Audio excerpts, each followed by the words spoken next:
Mến chào anh em đam mê châu chọi. Vinh dự chúng ta lại được gặp nhau trong video ngày hôm nay. Tiếp tục là một trận đấu bên đất nước xứ sở Chùa Vàng. Ngay sau đây, xin mời chúng ta cùng đến với diễn biến của trận đấu.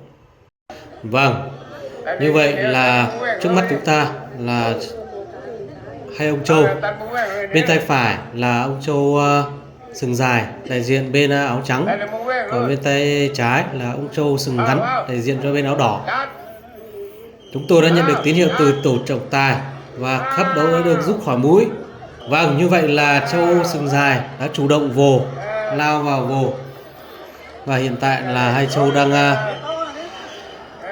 dùng sức bình sinh của mình để tìm lấy lợi thế và đưa ra những đòn dành cho đối phương.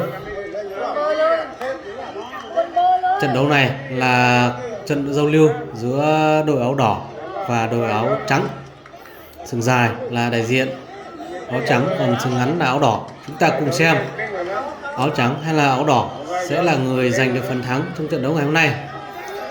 Diễn biến trận đấu thì theo quan sát, hai châu vẫn chưa tung ra đòn nào hiểm dành cho đối phương của mình. Ở đất nước Thái Lan thì những cặp đấu được các bên thu xếp luôn luôn lựa chọn những ông trâu cân bằng về thể hình và thể trạng.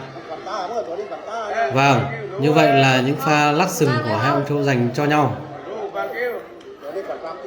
Trâu sừng dài thì đang có lợi thế lấy cắn giới theo quan sát. Bên đằng xa thì huấn luyện viên của ông trâu sừng ngắn đang truyền đạt lại những kỹ chiến thuật cho ông trâu của mình. Liên tục là hai pha lắc sừng của trâu đại diện bên áo trắng, vẫn chưa đưa ra được cái đòn hiểm nào của hai ông trâu dành cho đối phương của mình. Thời tiết vào đầu giờ chiều cho nên hơi nắng. Hai ông trâu vẫn đang ghi sừng của nhau và dành cho nhau những pha lắc sừng để gây thương tích cho đối phương. Vâng, vừa rồi là một pha đẩy tấn công của ông trâu sừng dài, nhưng rất nhanh ông trâu sừng ngắn đã có những thế thủ và trận đấu lại tiếp tục quay về vị trí ban đầu. Quá tuyệt vời. Ở đất nước Thái Lan thì hội chọi trâu ở địa phương này thì không tới nước. Lại là một pha vả sừng của ông trâu sừng dài dành cho ông trâu sừng ngắn và liên tục là đẩy.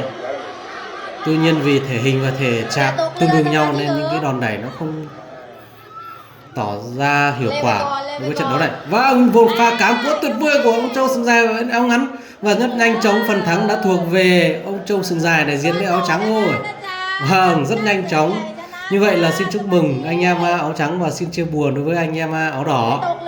Quá nhanh chóng, trận đấu đã kết thúc và đi ra khỏi sân đấu luôn.